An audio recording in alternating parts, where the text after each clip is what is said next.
Chapter 1. It was a cold gray day in late November, and although it was now only a little after 2 o'clock in the afternoon, the dark of a winter evening seemed to have come down over the hills, hiding them in mist. The air was cold, and in spite of the tightly closed windows, it found its way into the coach.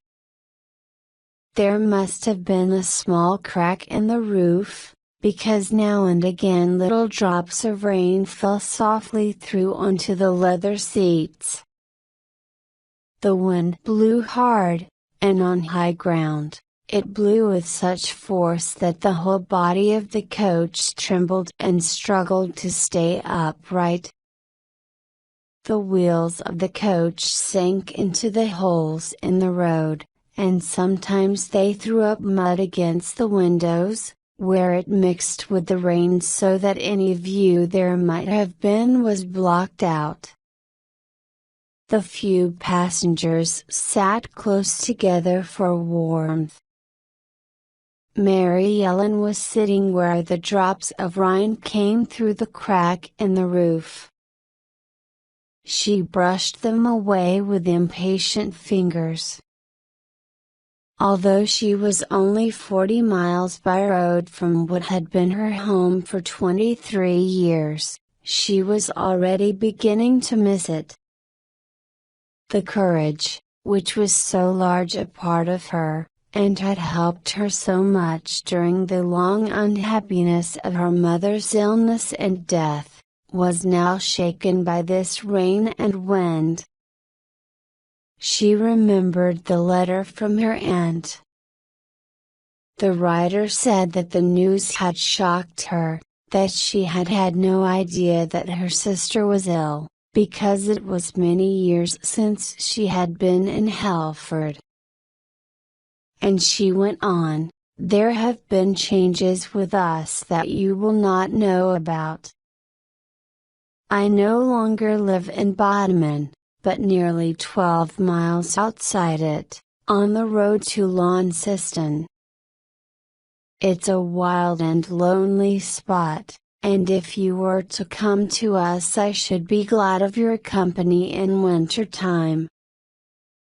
I have asked your uncle, and he does not object. He says, if you do not talk too much and will give help when it is needed. He cannot give you money or feed you for nothing, as you will understand. He will expect your help in the bar in return for your room and meals. You see, your uncle is the landlord of Jamaica Inn." The letter was a strange message of welcome from the smiling Aunt Patience she remembered. A cold, empty letter, giving no word of comfort, and little information, except that she must not ask for money. Aunt Patience, with her silk skirts and delicate ways, the wife of an innkeeper. So it was that Mary Ellen found herself traveling north in the coach. Villages were scattered now, and there were few smiling faces at the doors of the small houses. There were almost no trees. The wind blew and the rain came with the wind. And so the coach rolled into Bodmin, grey and unwelcoming like the hills around it, and one by one the passengers collected up their things ready to leave, all except Mary, who sat still in her corner. The driver, his face a stream of rain, looked in at the window. "Are you going on to Launceston?" he said. "It'll be a wild drive tonight across the moors. You can stay in Bodmin, you know, and go on by coach in the morning. There'll be no one but you going on in this coach. My friends will be expecting me," said Mary. I'm not afraid of the drive. And I don't want to go as far as Launceston. Will you please leave me at Jamaica Inn? The man looked at her strangely. Jamaica Inn? He said. What would you do at Jamaica Inn? That's no place for a girl. You must have made a mistake, surely. He looked at her hard, not believing her. Then he called over his shoulder to a woman who stood in the doorway of the Royal Hotel, lighting a lamp. It was already getting dark. Come here and reason with this young girl. I was told she was going to Launceston, but she has asked me to leave her at Jamaica Inn. The woman came down the steps and looked into the coach. It's a wild, rough place up there, she said, and if you're looking for work, you won't find it on the farms. They don't like strangers on the moors. You do better down here in Bodmin. Mary smiled at her. I shall be all right, she said. I'm going to relatives. My uncle is the landlord of Jamaica Inn. There was a long silence. In the grey light of the coach, Mary could see that the woman and the man were looking at her. She felt cold, suddenly, and anxious. Then the woman stepped back from the window. I'm sorry, she said. It's none of my business, of course. Good night. The driver began to whistle, rather red in the face, as one who wishes to end an awkward situation. Mary leant forward and touched his arm. Would you tell me? She said. I shan't mind what you say. Is my uncle not liked? Is something the matter? The man looked very uncomfortable. He avoided her eyes. Jamaica Inn's got a bad name, he said. Strange stories are old, you know how it is. But I don't want to make any trouble. Perhaps they're not true. What sort of stories? Asked Mary. Do you mean that people get drunk there? Does my uncle encourage bad company? The man did not answer. I don't want to make trouble, he repeated, and I don't know anything. It's only what people say. Respectable people don't go to Jamaica Inn anymore. That's all I know. In the old days, we used to water the horses there, and feed them, and go in for a bite of food and drink. But we don't stop there anymore. Why don't people go there? What is their reason? The man paused, it was as if he were searching for words. They're afraid, he said at last, and then he shook his head, he had no more to say. He shut the door and climbed into his seat. The coach rolled away down the street, past the safe and solid houses, the busy lights, the scattered people hurrying home for supper, their figures bent against the weather. Now the horses were climbing the steep hill out of the town and, looking through the window at the back of the coach, Mary could see the lights of Bodmin fast disappearing, one by one, until the last was gone, She was alone now with the wind and the rain, and 12 long miles of empty moor between her and her journey's end. She sat in her corner, shaken from side to side by the coach. On either side of the road, the countryside stretched away into space. No trees, no paths, no houses, but mile after mile of moor, dark and empty, rolling like a desert to the unseen horizon. No human being could live in this country, thought Mary, and remain like other people. The children would be born twisted, like the blackened bushes, bent by the force of a wind that never stopped blowing. Their minds would be twisted too, their thoughts evil, living, as they must among rough bushes and hard stone. She lifted the window and looked out. Ahead of her, at the top of hill on the left, was some sort of building, standing back from the road. She could see tall chimneys in the darkness. There was no other house near. If this was Jamaica Inn, it stood alone, unprotected from the winds.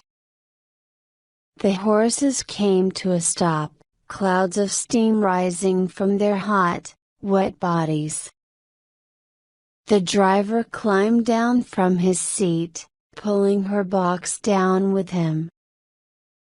He seemed to be in a hurry, and kept looking over his shoulder towards the house.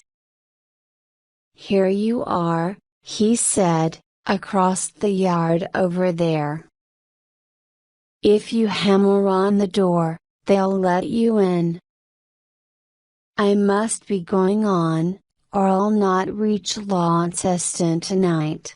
In a moment, the coach was away down the road, disappearing as if it had never existed, lost and swallowed up in the darkness. Mary stood alone, with her box at her feet. She heard the sound of the door being unlocked and the dark house behind her, and then it was thrown open. A great figure walked into the yard, swinging a light from side to side. "Who is it?" came a shout. "What do you want here?" Mary stepped forward and looked up into the man's face. The light shone in her eyes, and she could see nothing. "Oh, it's you, is it?" he said. "So you've come to us after all? I'm your uncle, Jos Merlin. Welcome to Jamaica Inn." He pulled her into the shelter of the house, laughing, then shut the door and put the light on a table in the passage. And they looked at each other face to face. Chapter 2. He was a great big man, nearly 7 feet high, with a lined face and dark brown skin. His thick black hair hung down over his eyes and round his ears. He looked as if he had the strength of a horse, with large, powerful shoulders, long arms that reached almost to his knees, and big hands. His nose was hooked, curving to a mouth that might have been perfect once but was now sunken and fallen, but there was still something fine about his great dark eyes, in spite of the lines around them. The best things left to him were his teeth, which were all good still, and very white, so that when he smiled they showed up clearly against the brown of his face, but it was a cold, evil smile. "So you're Mary Ellen," he said at last, towering above her, his head bent to examine her more closely. "And you've come all this way to look after your Uncle Joss. I call it very nice of you." He laughed again, his laugh filling the house, and striking Mary, in her cold, tired anxiety, like a whip. "Where is my Aunt Patience?" she asked, looking around her in the dark passage, with its cold stone floor and narrow staircase. "Is she not expecting me, then? Where's my Aunt Patience?" he repeated, copying the rise and fall of her voice. Then he lifted his face to the stairs. "Patience!" he shouted, "what are you doing? Here's the girl arrived, crying for you. She's tired of the sight of me already." There was a noise at the top of the stairs. Then down came a woman, her hand raised to keep the light from her eyes. She wore a cap on her thin gray hair, which hung to her shoulders. Her eyes were large, as though they were continually asking questions, and she had a little habit of moving her mouth, tightening her lips and then relaxing them. She wore an old striped skirt that had once been red and was now a pale pink. Mary watched her without speaking, full of sorrow. Was this poor creature the beautiful Aunt Patience of her dreams, dressed like this, and looking 20 years older than she was? The little woman came down the stairs and into the hall. She took Mary's hands in hers and looked closely into her face. "Have you really come?" she whispered. "It is Mary Ellen, isn't it? My dead sister's child?" Mary thanked God that her mother could not see her now. "Dear Aunt Patience," she said gently, "I'm glad to see you again. It's so many long years since you came to us at Halford." The woman suddenly held her tightly, burying her head against her shoulder, and she began to cry, loudly and fearfully. "Ah, stop that," shouted the husband. "What sort of welcome is this? What have you got to cry about, you fool? Can't you see the girl wants her supper? Get out to the kitchen and give her some meat and a drink." Aunt Patience controlled herself. She led the way to another dark passage, and so into the kitchen where a low fire burned. "You mustn't mind your Uncle Joss," she said, her manner changing suddenly to that of a dog that has been trained by continuous cruelty to unquestioning obedience and who, in spite of kicks and shouts, will fight like a tiger for his master. "Your uncle must be treated carefully, you know, he has his ways, and strangers don't understand him at first. He's a very good husband to me, and has been ever since our wedding day." She talked on and on, going backwards and forwards across the stone-floored kitchen as she laid the table for supper. There was a footstep outside the door, and with a sinking heart, Mary realized that Joss Merlin had come downstairs again. He entered the room, and looked from one to the other. He pulled a chair from the wall, and crashed it against the table.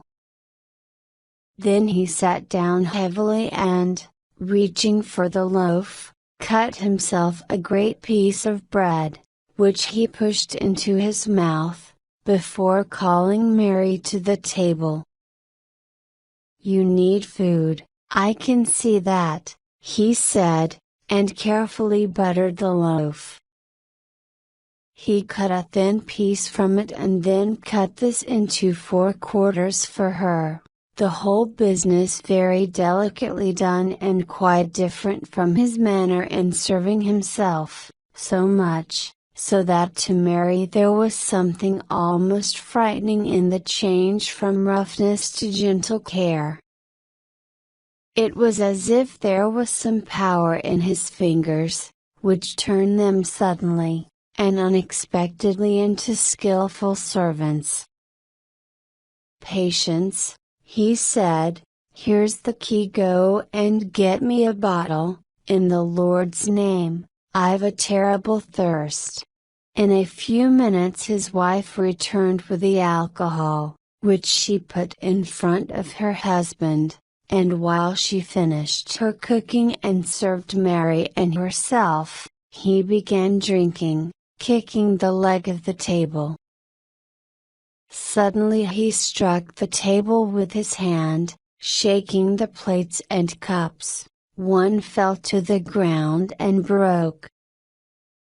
"I'll tell you something, Mary Ellen," he shouted, "I'm master in this house, and I want you to know it. You'll do as you're told, and help in the house and serve in the bar, and I'll not lay a finger on you. But, by God, if you open your mouth, I'll punish you until you eat out of my hand the same as your aunt there." Mary faced him across the table. She held her hands below the table so that he could not see them tremble. "I understand you," she said. "It doesn't matter to me what you do in the inn. I'll do my work in the house, and you'll have no cause to complain. But if you hurt my Aunt Patience in any way, I tell you this, I'll leave Jamaica immediately, and I'll find a magistrate and bring him here, and use the law against you, and then try to punish me if you like." Mary had turned very pale. She did not know it, but she had saved herself. Her little show of courage had an effect on the man, who leant back in his chair and relaxed. "That's very pretty," he said, "very prettily put. Now we know just what sort of visitor we have. Make her angry, and she shows her teeth. All right, my dear, you and I are more like each other than I thought. If we're going to play, we'll play together. I may have work for you at Jamaica in one day, work that you've never done before. Men's work, Mary Ellen, where you play with life and death." Mary heard a faint cry from Aunt Patience beside her. "Oh, Joss," she whispered. "Oh, Joss, please." There was so much fear in her voice that Mary looked at her in surprise. Her uncle waved his hand impatiently. "Get up to bed, Patience," he said. "I'm tired of your miserable face at my supper table. This girl and I understand each other." The woman rose immediately and went to the door.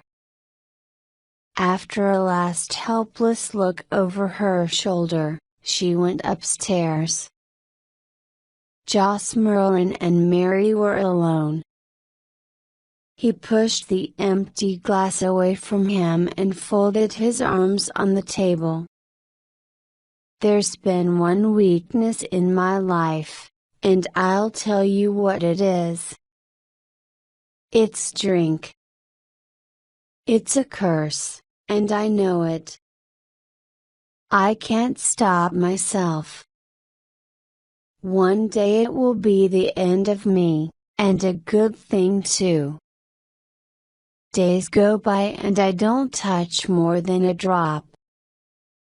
And then I'll feel the thirst come on me and I'll drink for hours. I talk then, talk until everything I've done is told to the four winds. I've told you because I've already had too much and I can't hold my tongue. But I've not lost control of my head. I've not had enough to tell you why I live in this forgotten place, and why I'm the landlord of Jamaica Inn. His voice was hardly more than a whisper.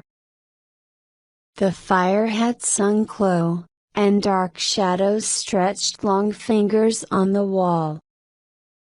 The light on the table threw a great, ugly shadow of Joss Merlin on the ceiling. The coaches don't stop here now. I don't worry, I've visitors enough. The farther the gentlemen keep away, the better pleased I am.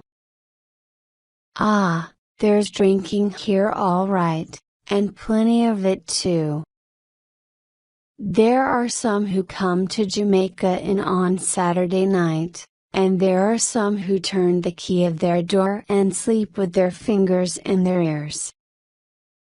There are nights when every house on the moors is dark and silent, and the only lights for miles are the windows of Jamaica Inn.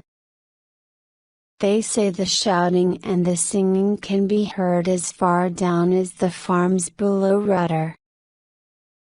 You'll be in the bar those nights, if you like, and you'll see what company I keep. Mary sat very still, holding tightly to the sides of her chair. They're all afraid of me, he went on, the whole cursed lot of them. Afraid of me? Who's afraid of no man? It's the drink that's been against me. Drink and my hot blood. It's the curse of all of us, Mary. There's never been a Merlin yet that died peaceful in his bed. My father was hanged at Exeter, he had a quarrel with a man, and killed him. I'm the oldest of 3 brothers, all born under the shadow of Kilman. You walk out over there across the moor, and you'll see a great rock like a devil's hand sticking up into the sky. That's Kilman. If you'd been born under its shadow you'd start to drink, as I did. My brother Matthew was drowned in Truewater Marsh. We thought he'd gone to be a sailor, and had no news of him, and then in the summer no rain fell for 7 months, and there was Matthew sticking up in the marsh, with his hands above his head, and the birds flying round him. My brother Jim was the baby, hanging on to mother's skirts when Matthew and I were grown men. I never did agree with Jim. Too clever he is, too quick with his tongue. Oh, they will catch him in time and hang him, as they did my father. He was silent, looking into his empty glass. I've said enough. I'll have no more tonight. Go up to bed, Mary. You 11 find your room above the front door. Mary was about to pass him when he seized hold of her shoulder and twisted her round. There'll be nights sometimes when you hear wheels on the road, he said, and those wheels will not pass on, but they'll stop outside Jamaica Inn. And you'll hear footsteps in the yard, and voices beneath your window. When that happens, you'll stay in bed, Mary Ellen, and cover your head with the bedclothes. Do you understand? Yes, Uncle. Very well. Now go, and if you ever ask me a question I'll break every bone in your body. She went out of the room, into the dark passage and up the stairs, feeling the wall with her hands. Her uncle had told her that her room was over the front door. Her box lay on the floor. The walls were rough and unpapered and the floorboards dirty. A box turned on its side served as a table, with a cracked mirror on top. The thin bedclothes were not dry enough to sleep under. She went to the window and looked out. The wind had gone down, but it was still raining, a thin, miserable rain that ran down the side of the house and mixed with the dirt on the window. Whatever she would have to face in the future, and no matter how frightened she might be, she would not leave Jamaica Inn now. She must stay with Aunt Patience. She was needed here. And so Mary lay, fully dressed, on her hard bed, her mind working while she prayed for sleep. She counted the minutes and the hours of an endless night, and when the first birds sang in the field behind the house she counted no more, but slept like a dead thing. Chapter 3. Mary woke to a high wind from the west, and a thin watery sun. After breakfast, during the usual morning housework, Mary was able to explore the inn more thoroughly. It was a dark place, with long passages and unexpected rooms. There was a separate entrance to the bar at the side of the house, and though the room was empty now, there was something heavy in the air from the last time it was full, a taste of old tobacco, the sour smell of drink and the suggestion of warm, unclean people crowded one against the other on the dark wooden seats. Down a passage in the opposite direction from the kitchen was another room, the door of which was locked.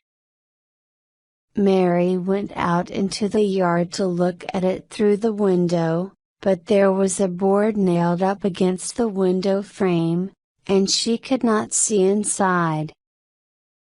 The house and other buildings formed three sides of the square that was the little yard.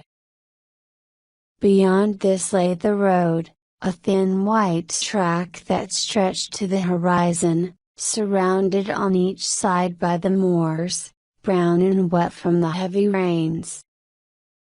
Mary went out on the road and looked round her, and as far as the eye could see, there was nothing but the black hills and the moors.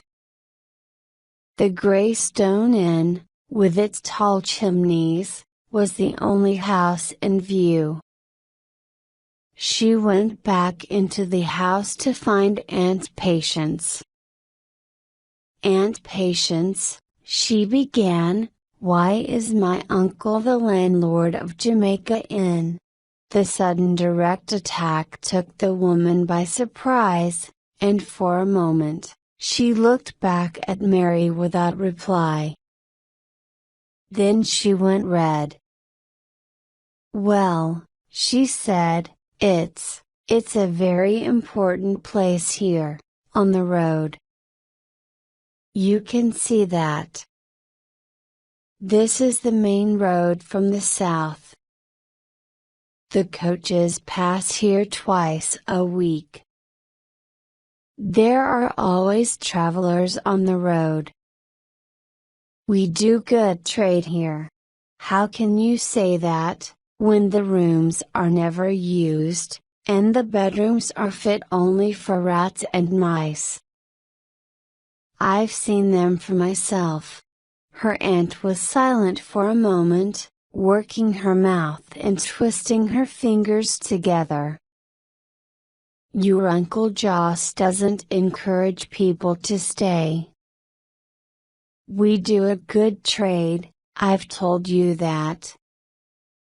Men come in from the farms. There are farms and houses scattered all over the moors for miles around, and men come from there for a drink. There are evenings when the bar is full. The driver of the coach yesterday said that respectable people did not come to Jamaica Inn anymore. He said they were afraid. And Patience changed color. She was pale now, and her eyes moved from side to side. She swallowed, and ran her tongue over her lips. Your Uncle Joss has a quick temper, she said, you have seen that for yourself. He is easily angered. Her eyes begged to be excused further questioning. Mary saw that she had suffered enough, but tried one more question. Aunt Patience, she said, I want you to look at me and answer me this, and then I won't worry you again. What has the locked room at the end of the passage to do with the wheels that stop outside Jamaica Inn by night? As soon as she had spoken, she was sorry. A strange expression came over the woman's face, and her great hollow eyes looked across the table in fear. Her mouth trembled, and one hand wandered to her throat. Mary pushed back her chair and knelt by her side. She put her arms around Aunt Patience, and held her close, and kissed her hair. I'm sorry, she said. Don't be angry with me. It's not my business, and I've no right to question you, and I'm ashamed of myself. Please, please forget what I said. Her aunt buried her face in her hands. Then she looked over her shoulder, as if she were afraid that Joss himself stood in the shadows behind the door. Things happen at Jamaica Inn, Mary, that I've never dared to breathe a word about. Bad things. Evil things. I can't ever tell you. I can't even admit them to myself. Some of it you'll come to know in time. You can't avoid it, living here. Your Uncle Joss mixes with strange men, who follow a strange trade. Sometimes they come by night, and from your window you will hear footsteps, and voices, and knocking at the door. Your uncle lets them in, and he takes them along the passage to that room with the locked door. Before day, they are gone, and no sign is left that they have ever been. When they come, Mary, you will say nothing to me or to your Uncle Joss. You must lie in bed and put your hands over your ears. Then she rose from the table, and pushed her chair back, and Mary heard her climb the stairs with heavy feet. Joss Merlin was away from the house for nearly a week, and during that time, Mary learned something about the area. After helping her aunt in the house and kitchen, she was free to wander where she pleased. The moors were even wilder than she had at first supposed. Like a wide desert, they rolled from east to west, with paths here and there across the surface, and great hills breaking the skyline. It was a silent, empty country, untouched by human hand. On the high tors the stones leant against one another in strange shapes, great watchmen who had stood there since the hand of God first formed them. Wild sheep lived on the high tors. Black cattle fed on the moors beneath, their careful feet choosing the firm ground, as with inborn knowledge they avoided the long, green grass that was not grass at all, but soft, dangerous marsh. There was a silence on the tors that belonged to another age, an age that is past and gone as though it had never been, an age when man did not exist. One day Mary crossed the east moor, in the direction that Joss had described to her on the first evening, and when she had gone some way and stood alone on a hill, surrounded on all sides by empty moors, she saw that the land sloped down to a deep and dangerous marsh, through which ran a stream.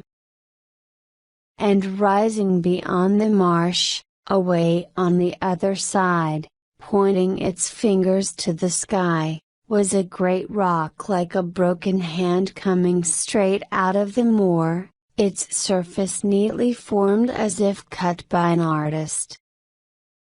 So this was Kilmer Tor, and somewhere over there, where the hills hid the sun, Joss Merlin had been born and his brother lived today. Below her in the marsh, Matthew Merlin had been drowned. Mary turned her back on Kilmer and began to run across the moor, nor did she stop until the marsh disappeared below the level of the hill, and the tor itself was hidden. She had come farther than she had intended, and the way home was long. It seemed an age before the last hill was behind her, and the tall chimneys of Jamaica stood out in front of her. As she crossed the yard, she noticed with a sinking heart that the stable door was open, and the horse was inside. Joss Merlin had returned.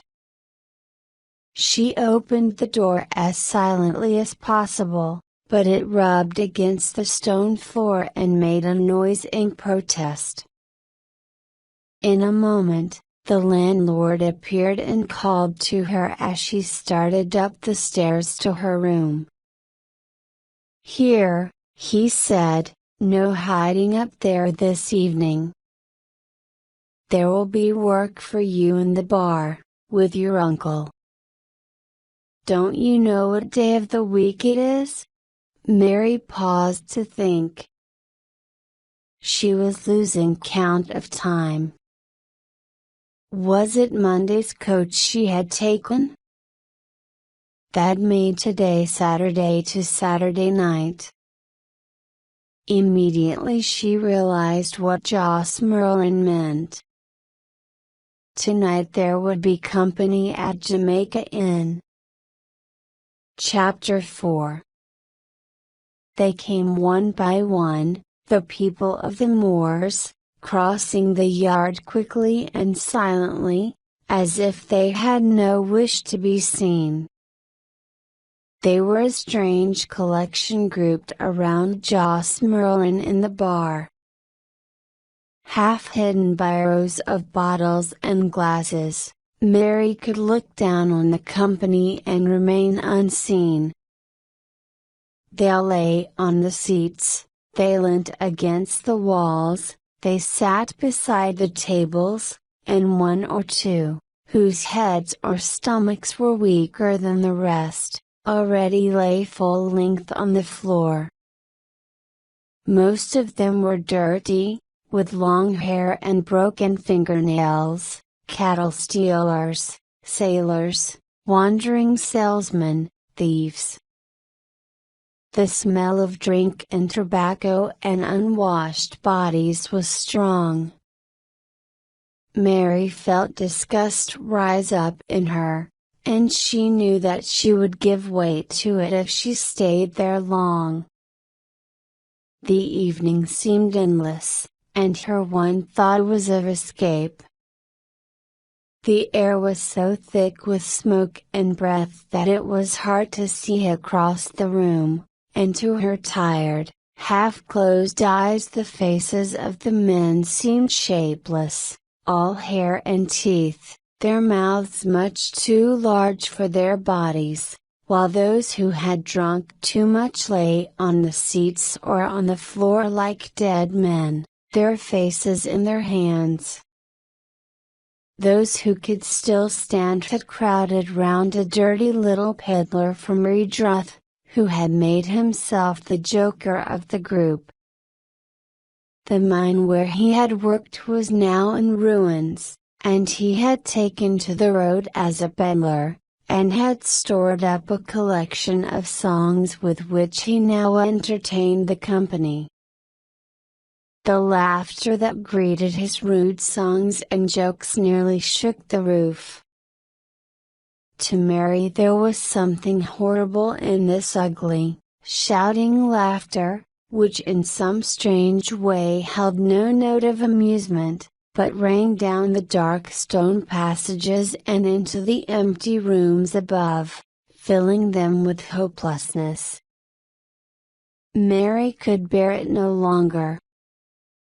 She touched her uncle on the shoulder, and he turned to her, his face red with the heat of the room. "I can't stand this," she said. "You'll have to serve your friends yourself. I'm going upstairs to my room. Had enough of it, have you? Think yourself too good for us? Get out, then, it's nearly midnight, in any case, and I don't want you. You'll lock your door tonight, Mary. Your aunt's been in bed for an hour with the bedclothes over her head."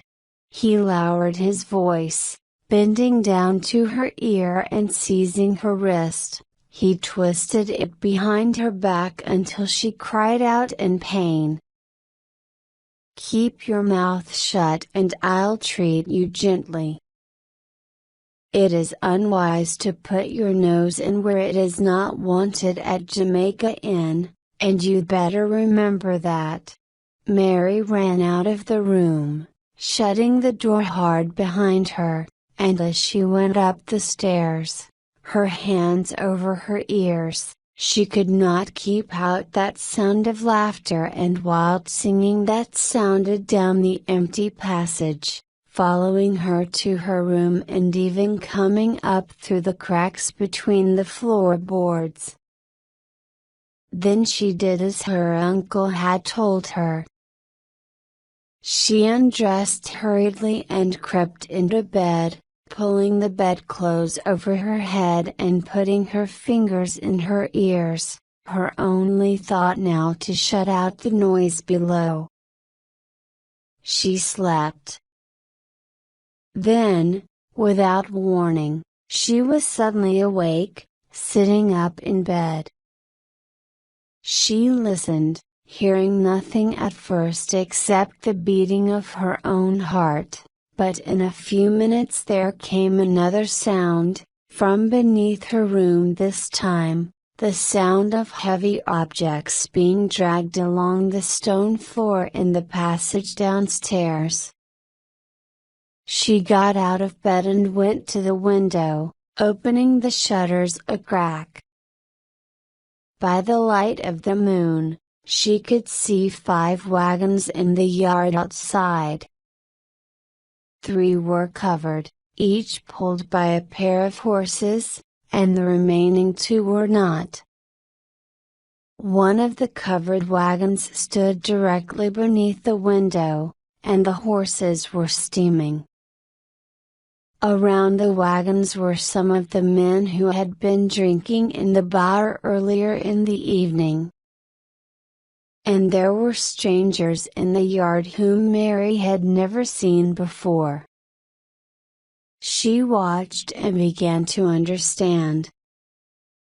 Packages and boxes were brought by the wagons and unloaded at Jamaica Inn.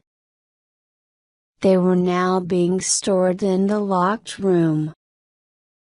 Everything was done in complete silence. The men who had shouted and sung earlier that night were now quiet and serious, their thoughts on nothing but the job. Joss Merlin came out of the front door, the peddler at his side. "Is that everything?" he called softly, and the driver of the last wagon waved and held up his hand. So the wagons moved away from Jamaica Inn, moving out of the yard one after another, some turning north and some south when they came out onto the road, until they had all gone, and there was no one left standing in the yard but one man whom Mary had not seen before, the peddler, and the landlord of Jamaica Inn himself. Then they, too, turned and went back into the house. She heard them go along the passage in the direction of the bar, and then a door closed. There was no other sound except that of the big clock in the hall, which rang the hour, 3 o'clock. Mary came away from the window and sat down on the bed. The cold air blew in onto her shoulders, and she trembled. This was smuggling on a grand scale. Had Joss Merlin the necessary brain and skills to lead such a business? Had he been making preparations for tonight's work during the past week, when he was away from home? The men working for him must be carefully picked, in spite of their wild appearance, and the whole business carefully controlled, or they could never have escaped the law for so long. A magistrate who suspected smuggling would surely have suspected the inn unless he were involved himself.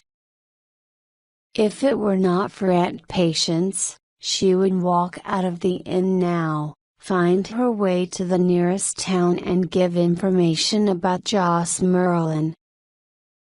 He would soon be in prison, and the rest of them with him, and there would be an end to the trade. But had she seen only part of the business, and was there still more for her to learn?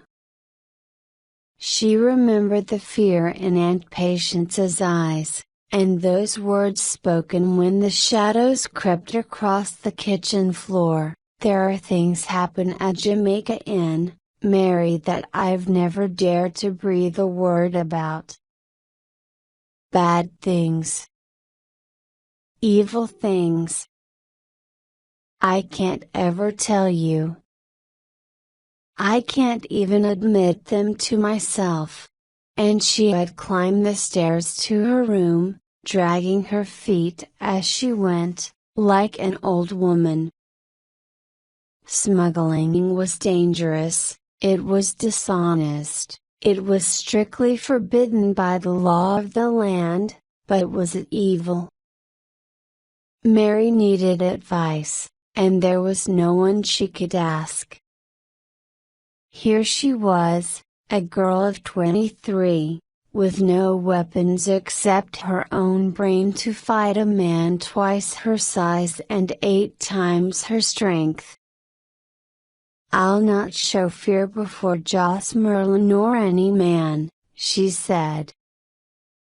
"I will go down now and take a look at them in the bar, and if they kill me it will be my own fault." She dressed hurriedly, and then, opening her bedroom door, she stood and listened for a moment, hearing nothing but the sound of the clock in the hall. She crept out into the passage, and came to the stairs.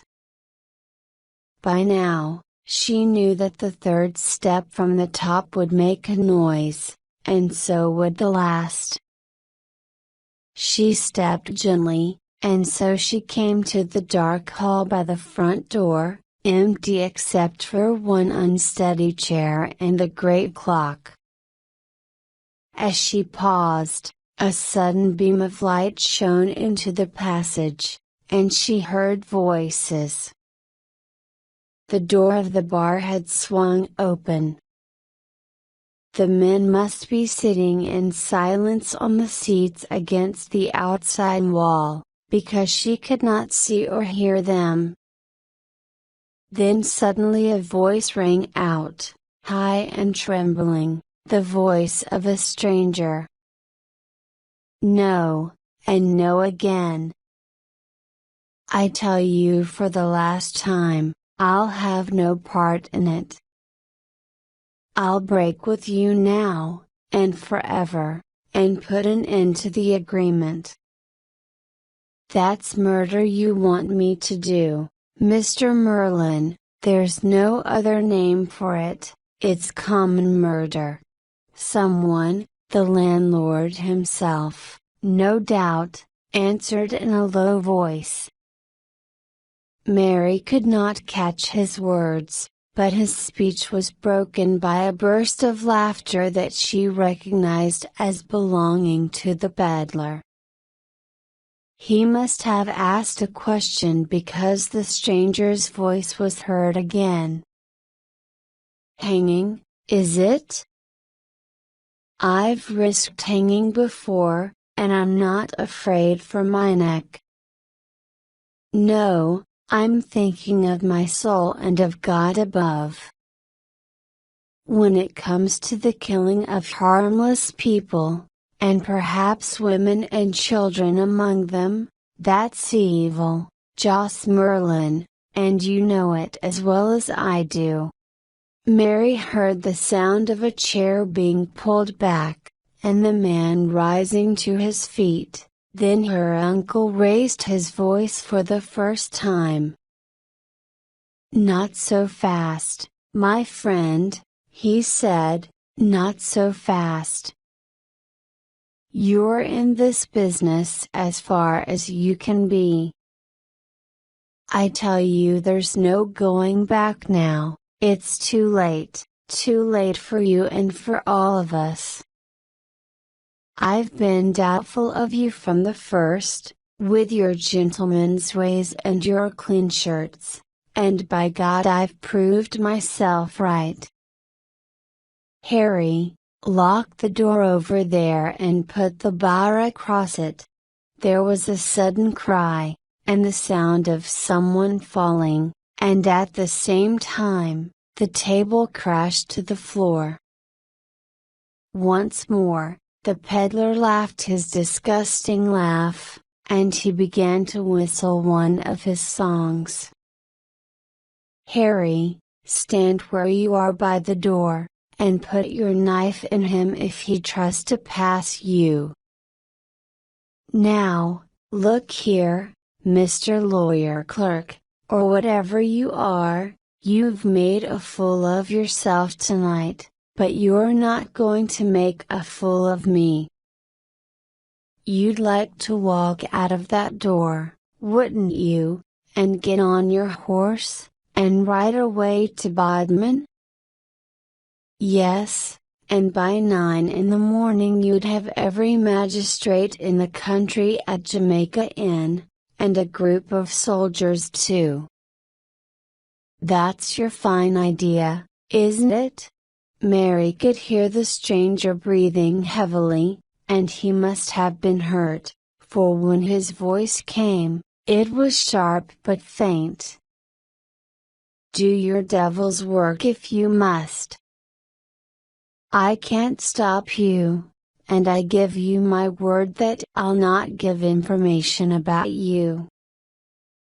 But join you I will not, and there's my last word to you both. There was a silence, and then Joss Merlin spoke again. Take care, he said softly. I heard another man say that once, and 5 minutes later he was walking in air. On the end of a rope, it was, my friend, and his big toe just missed the floor. I asked him if he liked to be so near the ground, but he didn't answer. The rope forced the tongue out of his mouth, and he bit it in two. They said afterwards that he had taken 7¾ minutes to die.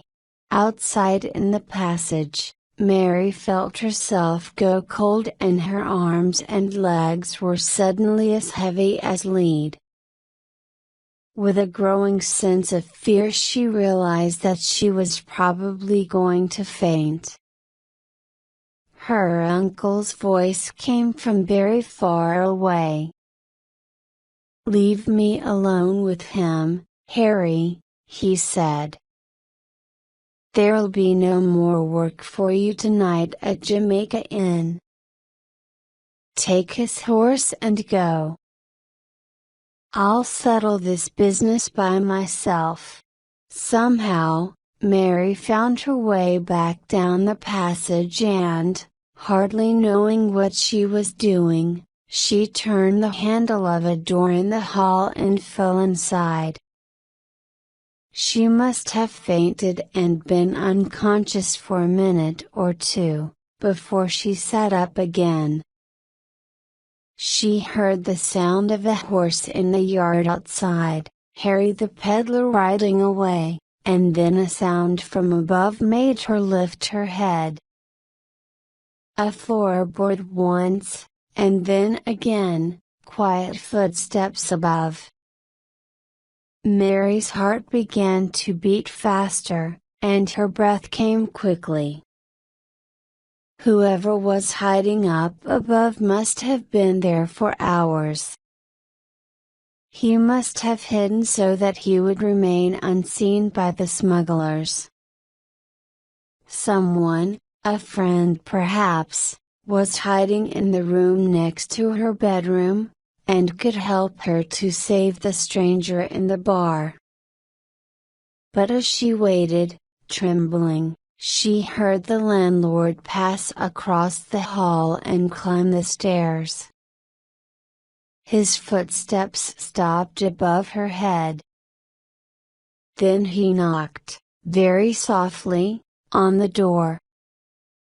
Once more the floorboard made a noise as someone crossed the floor, and the door was opened from inside. Mary's heart sank, and her misery returned. Her uncle had known him to be there all the time, and that was why he had sent the peddler away. He did not wish the peddler to see his friend.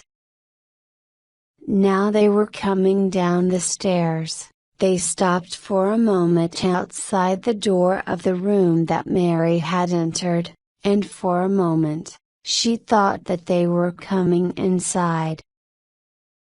They were so close to her that she could have touched her uncle on the shoulder through the crack of the door. Then he spoke, and his voice whispered right against her ear. You must say. It's your judgment now, not mine. I'll do it, or we'll do it between us. It's you who must say the word. Hidden as she was by the door, Mary could neither see nor hear her uncle's new companion, and whatever sign he made in reply escaped her. They did not stay outside the room, but went off along the passage to the bar. Then the door closed, and she heard them no more. Her first desire was to run out into the road, and so away from them, but she soon realized that by doing that she would gain nothing. Quite possibly there might be other men on guard along the high road. She must have stood for 10 minutes or more waiting for some sound or signal, but everything was still. Only the clock in the hall made its usual noises, unaffected by events. Then she went out into the dark passage. No crack of light came out under the door to the bar. She laid her ear against it. There was no sound. Through the keyhole came a steady current of cold air. Mary thought for a moment, then she opened the door and stepped into the room. There was nobody there. The door leading to the yard was open, and the room was filled with fresh November air. The seats were empty, and the table that had crashed to the ground still lay on the floor, its legs pointing to the ceiling. A last little beam of moonlight made a white circle on the floor, and into the circle moved a dark shape like a finger. It was a shadow. Mary looked up to the ceiling and saw that a rope had been thrown over a hook in a beam. It was the rope's end that made the shadow in the circle, and it kept moving backwards and forwards, blown by the wind from the open door.